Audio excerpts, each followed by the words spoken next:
안녕하십니까. 평생투자 파트너입니다. 12월 5일 수요일입니다. 오늘 방송할 내용은 장단기 금리차라는 이야기가 오늘 많이 나왔죠. 이 부분에 대한 이야기를 좀 해보고요. 혹시 진짜로 이것으로 인해서 전일의 뉴욕 증시가 그렇게 급락한 것인지에 대한 좀 생각도 해보고요. 어, 그리고 근데 그러한 모습들이 오늘 분위기에서 또 오후에 들어서면서는 좀 하락이 과한 거 아니냐라는 어떤 이야기들도 좀 나오거든요.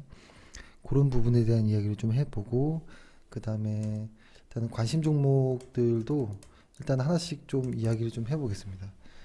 관심 종목을 이런 시장이 좀 힘이 없을 때는 그러니까 시장의 어떤 변동성이 있고 할 때는 시장의 변동성보다 조금 민감하지 않은 종목들을 말씀드리고 싶긴 한데요. 그런 종목들이 이렇게 많이 나오진 않거든요. 그리고 꼭 민감하다는 것 자체가 나쁘다라는 건 아니니까요. 그 방향에 따라 다를 수 있기 때문에 좀 이야기를 좀 해보겠습니다. 일단 밤사이에 시장은 일단 다우를 좀 볼까요? 좀 크게 확대해서 보면 좀 크게 확대해서 보면 이제 이거를 캔들 차트로 한번 바꿔볼게요. 캔들 차트 바꿔보면 상당히 긴 음봉이 나왔습니다. 그리고 거래량까지도 좀 실어졌고요. 그 다음에 이게 3%가 좀 넘었죠. 그리고 나스닥 같은 경우에는 3.8% 정도가 하락했습니다. 어, 다만 거래량이 그렇게 많은 것은 아니지만 좋은 모습은 결코 아니라고 생각이 들고 S&P 500 역시도 3.24% 정도 거래량을 동반하면서 빠졌고 필라델피아 반도체 지수 역시도 5% 가까이 되는 수치로 빠졌습니다. 사실 이러한 시장의 느낌에서는 보통 우리 시장이 이제 좋을 리가 없거든요. 그러니까 우리 시장도 역시 시작은 상당히 많이 떨어진 상태에서 시작했습니다. 그 맨 처음에 한 1.3% 정도 떨어진 상태에서 시작을 했다가 그래도 그나마 종가상으로는 뭐한 0.89 정도를 퍼센트로 올리는 정도로 좀 마감이 되긴 했는데요. 이거 상당히 그러니까 일단 이런 생각이 듭니다. 일단은 그러니까 뉴욕 증시에서 나스닥을 보면 일단 이런 지수가 하루에 2, 3%씩 급등락하는 것이 어제 같은 경우는 한 1.5 정도가 올랐죠. 그리고 오늘은 3.8% 정도가 빠지는 하루하루의 등락이 이렇게 크다라는 것은 지수가 이렇게 크다라는 것은 정상적으로 보이지가 않습니다. 보통 지수가 이렇게 2, 3%씩 하락하게 되면 종목들은 훨씬 더 많이 하락을 하니까요. 그리고 시장에서 나왔던 뉴스들이 보면 뭐라고 할까요? 그 장단기 금리에 대한 이야기들이 좀 많이 나왔습니다. 그것들이 지금 현재 2년물, 10년물짜리가 많이 축소되어 있고 이걸 제가 그림으로 볼까요? 일단은 그 카페 오전 시황에서 썼던 내용인데요. 이렇게 돼 있죠. 일단은 10년 그 미국채 10년 국채 수익률이 이 3% 라인대를 깨버리고 이틀 연속으로 좀 강하게 내리는 모습이었고 여기 보면은 여기 2년물과 10년물이 상당히 많이 가까워지고 있다라는 것. 그런데 2년물과 5년물은 지금 이미 닿습니다. 그러니까 금리차가 이제는 역전되어 버린 것이죠. 이것 때문에 시장에서 이제 강한 하락이 있었다라고 많이들 이야기가 나오고 있는데요. 음, 이걸 그러면 어떻게 봐야 될까라는 좀 고민이 있습니다. 음, 근데 일단은 그러면은 그 엊그제 시장은 왜 이렇게 급등한 것이냐? 라고 보면 지금 와서 보니 그러니까 그 트럼프의 그러니까 미국과 중국의 어떤 무역 분쟁이 조금 완화될 것이다라는 어떤 그 분위기, 그 심리적인 어떤 반등으로 좀 보여지고요. 다만 그 바닥에 깔려 있는 것은 이런 거라고 봅니다. 만약에 실적이 이렇게 쫙 그 기업들의 실적이 좋아지는 이런 구간에서 무역 분쟁이 있었다면 이렇게 많이 빠지지 않았을 거라고 봅니다. 분명히 흔들리긴 했지만, 근데 다만 기업 실적이 안 좋을 것이라고 예상을 하니 무역 분쟁이라든지 어떤 조금의 악재도 상당히 많은 큰 폭으로 좀 움직이는 부분이 이렇게 나오거든요. 그러니까 그 핵심은 실적이라고 좀 느껴집니다. 실적이라고 좀 느껴지고요.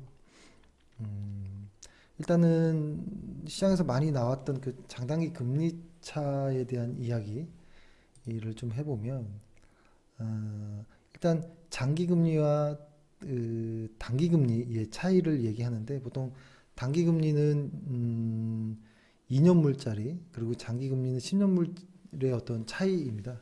보통 단기 금리보다 장기 금리가 일반적으로 높습니다.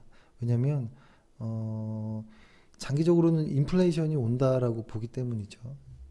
그러니까 이런 겁니다. 저절로 이렇게 이게 물가가 오르는 듯한 느낌. 이게 뭐냐면 제가 어릴 때 해피라면이 90원이었는데요. 지금 해피라면이 없으니까 뭐 안성탕면이 120원이었나 이랬던 것 같아요. 근데 지금 얘네들의 가격을 정확히는 알 수 없지만 뭐 한 800원에서 한 1000원 정도 라면이 하죠. 그럼 이때로 보면 뭐 30년이 좀 넘은 것 같은데요. 30년 정도 만에 꽤 많은 라면 값이 상승을 한 것이죠. 그러니까 이것을 어떤 자연적인 어떤 인플레이션이라고 본다면 단기와 장기 금리를 봤을 때 이런 거죠. 어, 예를 들어서 100원짜리를 100원을 친구에게 하루 빌려줄 때의 어떤 이자를 받는 것과 친구에게 지금처럼 한 30년 빌려줄 때의 이자를 받는 것을 상상해 보면 당연히 10년이라는 세월 동안에 그 100원을 은행에다 넣어놓고 있으면 이자가 부를 테니까 하루짜리보다 10년짜리의 어떤 이자를 더 받아야겠죠. 그리고 그 기간이 길기 때문에 떼일 확률도 높죠. 그렇기 때문에 보통 단기 금리보다는 장기 금리가 높은 게 정상입니다, 보통. 그리고 그것이 자연스러운 것이고. 그런데 지금 이야기 나오는 것은 장기 금리가 단기 금리와 이렇게 이 역전이 되는 이런 모습은 미래의 경기가 좋지 않을 것이다라고 판단하는 시장은 그렇게 보는 듯 하는 거예요. 그러니까 결론은 이런 것이죠. 분명히 실적이 좋지 않을 거다라고 이야기들이 나오는 것이 결국에는 이런 채권들로 인해서 시그널이 나오는 것이죠. 근데 이것을 왜 이렇게 조금 무서워하냐면 과거에 학습된 어떤 경험인 것 같아요. 뭐냐면 과거에 이렇게 장단기 금리 차가 딱 역전되었을 때, 그러니까 87년 블랙 먼데이, 2000년 경기 침체, 2008년 금융위기, 이때 모두 다 장단기 금리 차가 역전이 되었던 부분이 있고요. 그때마다 아주 시장은 강하게 하락을 했죠. 그러니까 혹시 그런 것들이 또 재현되는 게 아닐까라는 어떤 이런 두려움이라고 좀 봅니다. 그래서 지금 생각해 보면 어제의 분명 엊그제 시장 그 무역 분쟁으로 인한 이 상승분도 이 상승분은 어떤 심리적인 어떤 요소가 좀 더 많이 개입이 된 조금 더 많이 상승한 모습으로 느껴지고요. 그리고 전일 이렇게 확 빠져버린 것 역시 지금 당장 금리가 역전된 것도 아니지만 축소되고 있는 과정 안에서 어떤 그 공포감에 의해서 약간 투매성의 강한 좀 하락으로 좀 보이거든요. 그렇다고 그러면 이것이 강한 투매이면 지금 바로 저점에서 들어가야 되는 것이냐 이렇게 좀 보면 안 된다는 겁니다. 보통 이렇게 시그널은 시장에서 아주 무서운 어떤 시그널들은 잘 티가 안 날 때가 있고 지금같이 누구나 아는 어떤 지표들에 의해서 티가 날 때가 있거든요. 근데 흔히 이렇게 티가 날 때 보통 시장에 어떤 급락은 오지 않는다라고는 이야기는 하는데 그럼에도 단기의 금리 차가 역전되었다라는 것은 경기가 안 좋다라는 것이기 때문에 이것은 그냥 뭐 넘겨들을 그런 내용은 아니라고 봅니다. 다만 과거의 어떤 흐름들을 보면 장단기 금리 차가 딱 이렇게 딱 역전되었을 때 그때부터 바로 주가가 빠졌던 건 아니고요. 그 기간 이후로 일정 기간 동안의 시간 이후에 시장이 하락하는 모습들을 좀 보였거든요. 그러니까 이 과거의 모습이 앞으로 또 이렇게 벌어지리라는 것은 없습니다. 그래서 뭐 예를 들어서 시장에서도 많이 얘기를 합니다. 어떠한 금리 딱 이렇게 무언가 시그널이 나왔을 때 지금처럼 장단기 금리차라든지 이런 부분에서 시그널이 나왔을 때 보통 시장은 조금 더 거품으로 가고 있다가 조금 더 버블을 보여주다가 급하게 빠졌던 모습이긴 한데요. 지금은 좀 몇 달 전부터 빠지기 시작했잖아요. 그렇죠. 그렇기 때문에 시간적 여유가 있는 건 아닐까라는 이런 좀 기대도 있습니다. 사실 기대감도 좀 있고요. 그렇지만 일단 시장에서는 리스크 관리를 하라는 시그널을 줬다라고 생각을 합니다. 이것이 시기적으로 지금 당장 뭐 내일부터 계속 시장이 빠질 거야라고는 볼 수는 없겠지만 일단 시장에서의 어떤 신호는 확실히 느끼고 있어야 된다라는 생각을 일단 해봅니다. 우리 시장을 한번 좀 볼까요? 우리 시장 일단은 변동성 지수를 먼저 좀 체크해 보면 주간 차트로 한번 볼게요. 보면은 확실히 시장은 변동성 지수가 확실히 줄어드는 모습이긴 해요. 변동성 지수가 줄어들 때 우리 시장은 상승하는 모습을 보이니까요. 그러니까 약간 이게 애매한 부분이 좀 있는 것 같아요. 코스피도 한번 보면 분명히 시장은 많이 하락한 부분이 있죠. 코스닥도 한번 볼까요? 분명히 시장은 많이 하락했습니다. 많이 하락했고 최근에 아주 다소 상승을 보이고는 있습니다. 다소 상승을 보이고는 있는데 어떤 무역 분쟁의 어떤 해소 이런 부분으로 인해서 반등하는 부분도 있었고, 근데 아주 큰 흐름에서는 실적이 안 좋아진다라는 이런 것들이 가장 좀 신경 쓰이는 부분입니다. 다만 시장이 만약에 지금 이렇게 크게 하락하고 있는 과정이라고 한다면 이런 과정에서도 시장은 분명히 상승과 하락을 반복하면서 시장은 이렇게 하락을 하는 것이죠. 그래서 가장 우려되는 것은 지금 이런 부분일까봐 걱정하는 겁니다. 이런 부분들 이렇게 하락 중에 나오는 반등의 성격일 때는 내리꽂는 게 너무 강하기 때문에 두려워하는 거거든요. 그래서 이렇게 한번 생각을 합니다. 시장이 지금 뭐 예를 들어서 이렇게 빠졌다라고 해보면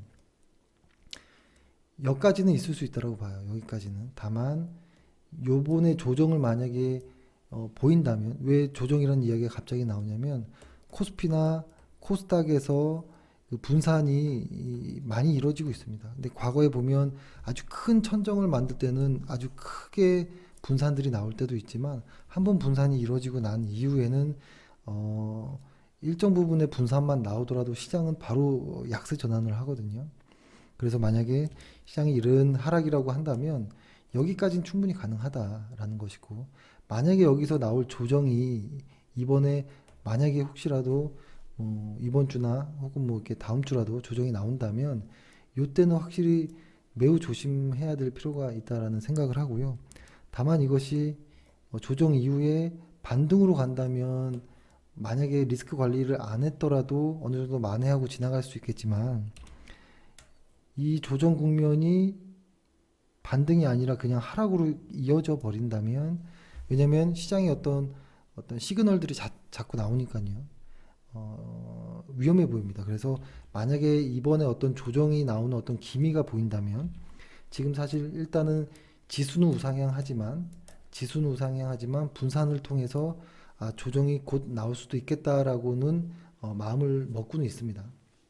마음을 먹고 있기 때문에 이번에 나오는 조정은 일단은 조심하고 봐야 되지 않을까라는 생각을 하고요. 상승을 하면 다시 들어가도 된다고 봅니다. 그리고 오늘 우리 시장이 하락에서 아주 급락해서 시작을 했기 때문에 그러니까 전일 종가보다 아주 밑에서 출발했기 때문에 약간의 반등은 나왔습니다. 전부 다 종목들이 꽤 반등이 나왔지만요. 결론은 이 색깔이 양봉 그 붉은 색깔을 띄긴 했더라도 전일보다는 하락한 건 하락한 겁니다. 그죠? 하락은 하락입니다. 그렇기 때문에 그렇게 뭐 기분 좋고 뭐 이럴 건 아니라고 저는 생각을 일단 합니다. 이렇게 얘기를 하고 그 다음에 그러면서도 내년에 대한 어떤 시장에 대한 조금 전망들이 이제 계속 좀 나오긴 하잖아요. 나오긴 하는데 이런 전망들이 뭐라고 할까요? 전망들이 좀 좋은 쪽의 전망들이 더 많은 것 같아요.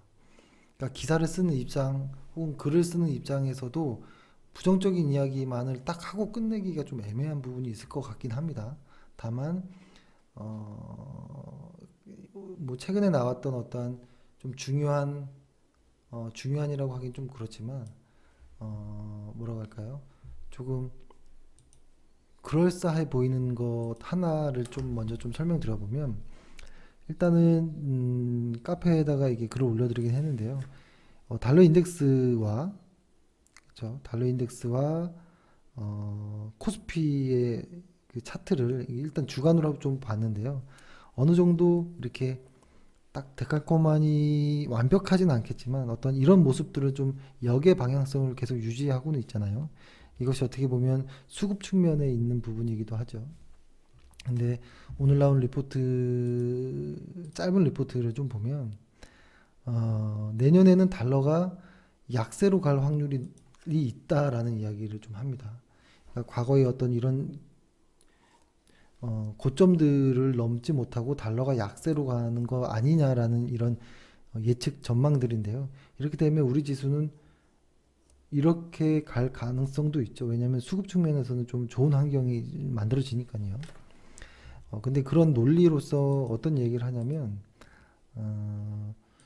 일단은 뭐 여러 가지 뭐 예를 들어서 이렇게도 얘기합니다. 내년에 뭐 달러 환율에 그러니까 원달러 환율의 예상 범위는 뭐 요 언저리를 뭐 이야기하는 것 같긴 한데 그것은 뭐 지금 그런 범위를 이야기하는 건 의미가 없다라고 보고요.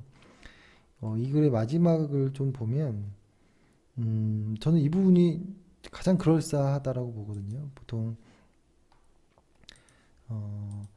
달러가 달러화에 좀 큰 어떤 영향을 주는 쪽이 유로화잖아요. 그러니까 유로화의 가치를 조금 보는 겁니다. 일단 유로화의 가치가 어떻게 될지를 좀 보면 일단 내년 하반기부터는 ECB에서 본격적인 어떤 긴축, 그러니까 통화 정책이 시작될 거라는 겁니다. 그렇죠?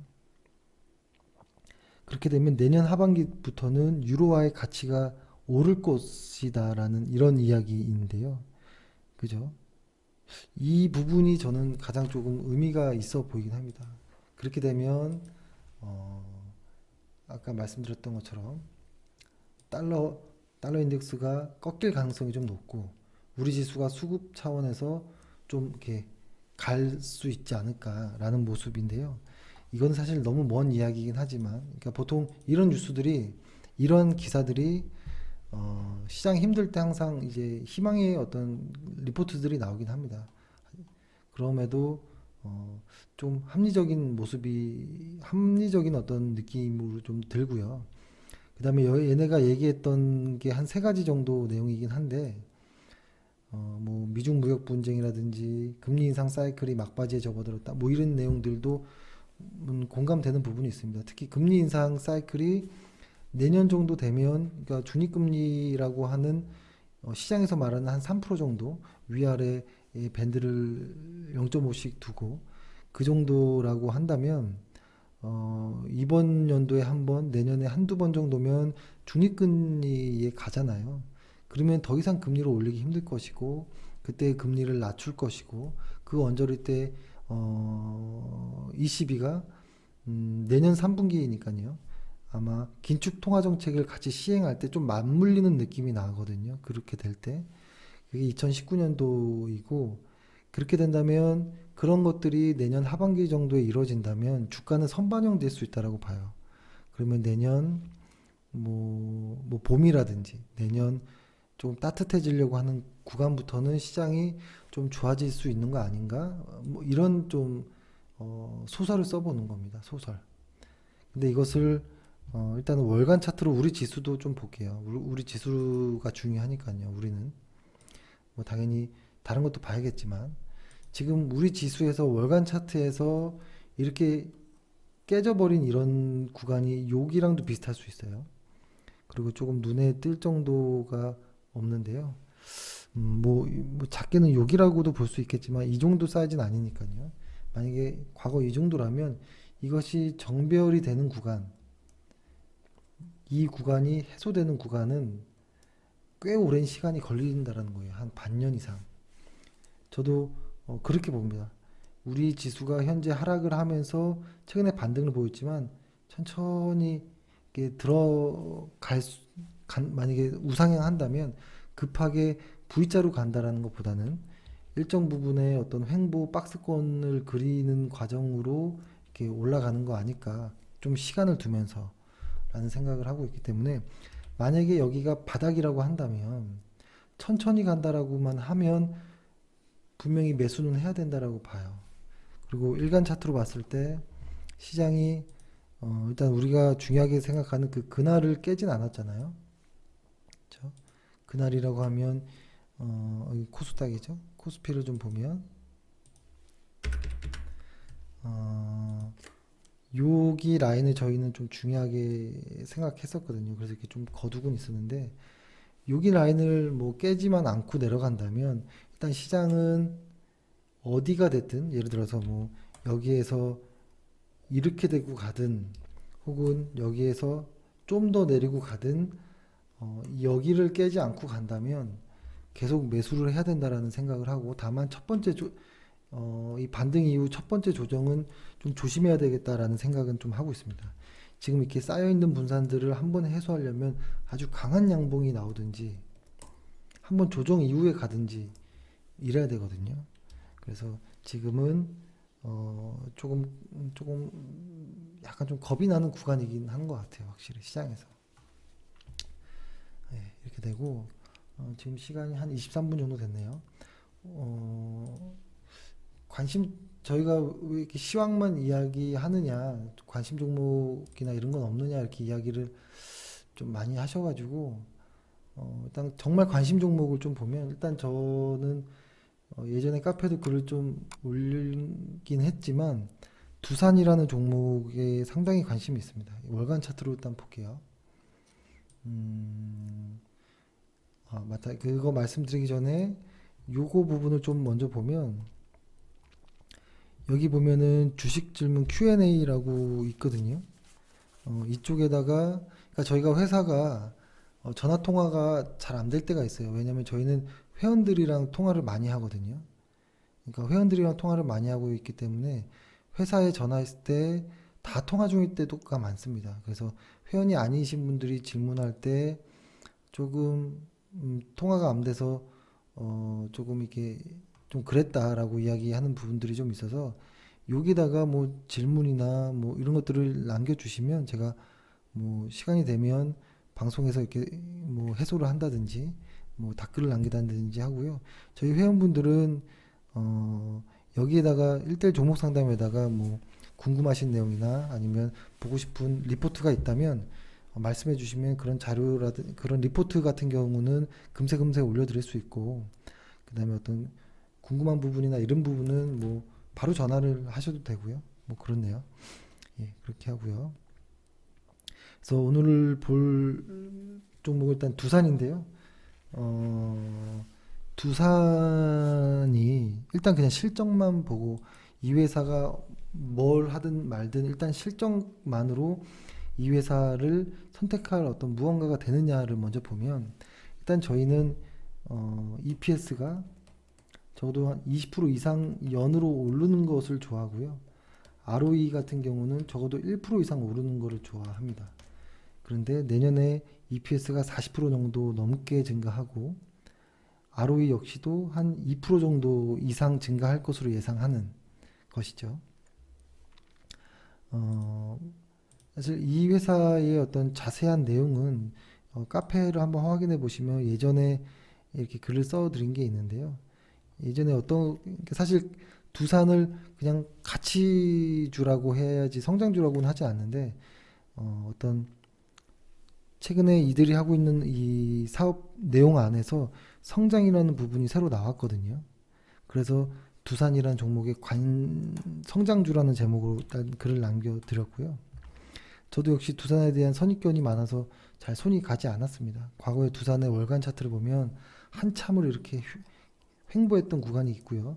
그것이 최근에 이 사업이 두산이 벌이고 있는 이 사업이 정말 성장을 달아준다면 이 박스권은 돌파하지 않을까요? 다만 박스권을 돌파했을 때 좀 더 강하게 갈 수도 있지 않을까, 뭐 이런 생각으로 했고요. 이 회사에 대한 기업 내용이나 이런 부분은 좀 보시면 좋을 것 같고요. 카페에서. 그리고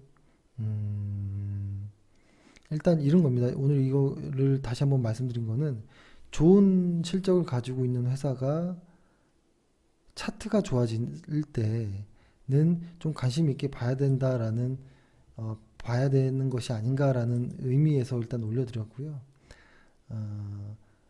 일단은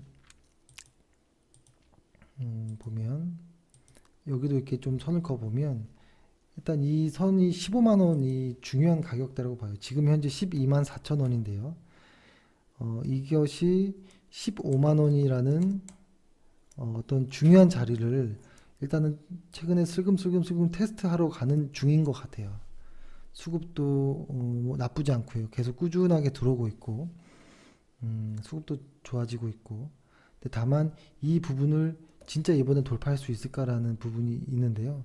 만약에 짧게 보는 뭐 사람이라면 지금부터 한 15만 원 언저리까지 단기적인 어떤 매매도 가능하겠지만, 좀 길게 하는 분이라면 두산 같은 주식은 좀 오래 가도 괜찮은 종목이라고 봐요. 왜냐면 일단 얘네들의 배당이 5%가 넘을 거예요. 아마 이번에. 배당 5%가 넘는 주식은 거의 뭐 손가락 안에 드는 거잖아요. 그래서 일단 두산은 지금 실적도 좋고 배당도 역시 훌륭하고 수급도 좋고 뭐 차트도 점점 이뻐지고 있는 이런 차원에서 두산이라는 이름을 종목을 했는데요. 시가총액이 그죠? 한 2조 2천억 정도 되는 회사, 그죠? 뭐 완전 크다 이렇게 볼 수는 없지만 중소형주는 아니기 때문에, 완전히 작은 회사는 아니기 때문에 좀 무겁게 움직일 것 같지만 이 회사가 상당히 민감합니다. 지수 대비해서. 그러니까 민감하다라는 거는, 만약에 지수가 밑으로 이렇게 빠지면 이 종목은 더 빠질 수 있어요, 지수보다. 근데 이 종목 지수가 만약에 우상향할 때 이 종목이 만약에 상승한다면 지수보다 훨씬 많이 움직일 수 있다라는 것.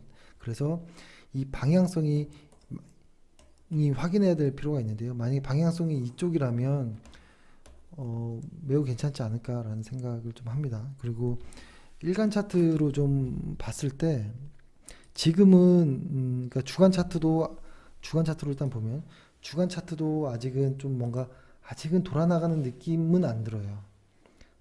돌아나가는 느낌은 안 들고, 이게 만약에 운이 없으면 횡보해 버릴 수도 있어요. 마치 테스트 하는 것처럼 하다가. 그래서 이거는 주간 차트가 돌아나가면서 일간 차트에서 어떤 조금 매수의 어떤 시그널이 좀 나오면 그때 들어가는 것이 좀 좋다라고 보고요. 오늘 매수합시다라고 말씀드린 종목은 아닙니다. 그래서 일단 관심 있는 종목이니까 소개를 드렸고요. 이렇게 좋은 회사들은, 특히 이제 배당까지 많이 주는 회사는 지금 시기 때는 조금 상승 가능성이 좀 있어 보입니다. 그래서 예, 그래서 일단은 좀 간략하게 좀 소개를 해봤습니다. 일단은 시장이 여러 가지 어떤 호재보다는 악재가 많은 건 맞는 것 같아요. 그렇기 때문에 상승할 때는 더 과하게 하고 하락할 때는 더 과하게 하락하는 이런 부분이 있습니다. 그래서 아무튼 조심해야 될 부분이 있고요. 언제나 말씀드리지만 주식 100%로 매매하는 경우가 흔하지 않습니다. 보통. 특히 지금 같은 장은 여러 가지 어떤 리스크 관리에 대한 어떤 시그널들이 나오기 때문에 주식을 너무 많이 보유하거나 신용을 쓴다거나 이러지는 않으셨으면 좋겠습니다. 예, 오늘 하루 고생 많으셨고요. 예, 내일 뵙겠습니다. 감사합니다.